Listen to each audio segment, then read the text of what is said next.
voyxat bizni bu dahshat tushdi. Qalblarga nuringni tarat, voyxat bizni bu dahshat tushdi. Qalblarga nuringni tarat. Nima degan tong otmas kishi,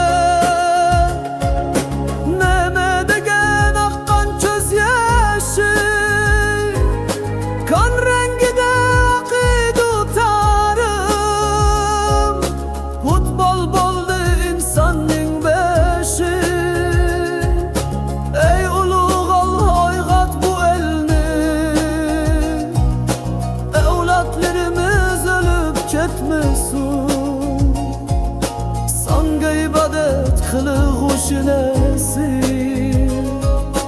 zolimlar qo'lida tugab ketmasin.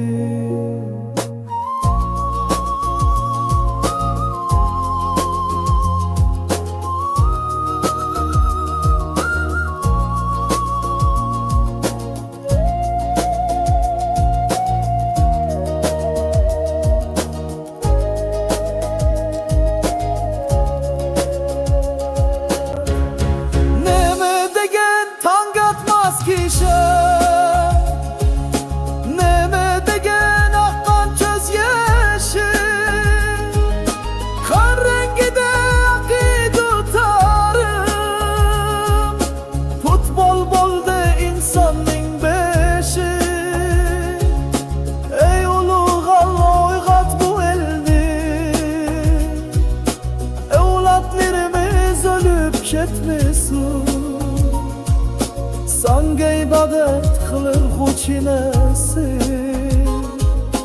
zolimlar qo'lida tugab ketmasin. Sanga ibodat qilib xushnasi,